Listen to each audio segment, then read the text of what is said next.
ગુજરાત બુલેટિનમાં આપનું સ્વાગત છે।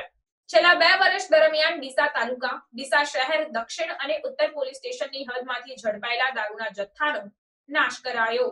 પ્રાપ્ત માહિતી અનુસાર ડીસા તાલુકા, ડીસા શહેર, દક્ષિણ અને ઉત્તર પોલીસ સ્ટેશનની હદમાંથી છેલ્લા 2 વર્ષ દરમિયાન અલગ અલગ જગ્યાએથી ઝડપાયેલા દારૂના જથ્થાનો નાશ કરવામાં આવ્યો। રાજસ્થાનમાંથી ગુજરાતમાં વિદેશી દારૂ ઘુસાડવાની પ્રવૃત્તિ મોટા પાયે ચાલી રહી છે, જેમાં ગુજરાત રાજસ્થાનની સરહદે આવેલ મંડાર, નેનાવા, ખોડા, વાસણ સહિતની ચેકપોસ્ટો તેમજ કેટલાક કાચા ચોર માર્ગોથી ગુજરાતમાં દારૂ ઘુસાડવાની પ્રવૃત્તિ ચાલતી હોય। દારૂ ભરેલા વાહનો ડીસા તાલુકા અને શહેરની હદમાં થઈને નીકળતા હોય છે, જેથી ડીસા વિસ્તારમાંથી પોલીસ દ્વારા અવારનવાર વિદેશી દારૂ ઝડપવાના બનાવો બને છે।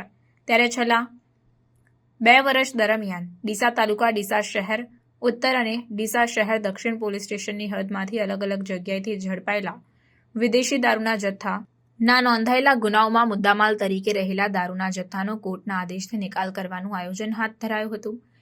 ડીસા નાયબ કલેક્ટર અને સબ ડિવિઝનલ મેજિસ્ટ્રેટ નેહાબેન પંચાલ, ડીસા ડીવાયએસપી CL સોલંકી, ડીસા તાલુકા PI VG પ્રજાપતિ, ડીસા ઉત્તર PI SD ચૌધરી, ડીસા દક્ષિણ PI KB દેસાઈ તેમજ નશાબંધી અધિકારીની ઉપસ્થિતિમાં ડીસાના એરપોર્ટ મેદાન ખાતે દારૂનો જથ્થો જમીન પર પાથરી બુલડોઝર ફેરવવામાં આવ્યું હતું। ડીસા નાયબ કલેક્ટર અને સબ ડિવિઝનલ મેજિસ્ટ્રેટ નેહાબેન પંચાલના જણાવ્યા મુજબ વર્ષ દરમિયાન ડીસા તાલુકા અને ઉત્તર તથા દક્ષિણ પોલીસ સ્ટેશનની ટીમો દ્વારા પકડાયેલા દારૂના 174 ગુનામાં 35,193 બોટલ, જેની કિંમત ₹68,98,265નો દારૂ પકડવામાં આવ્યો હતો, જે મુદ્દામાલ કોર્ટના આદેશથી નાશ કરાયો।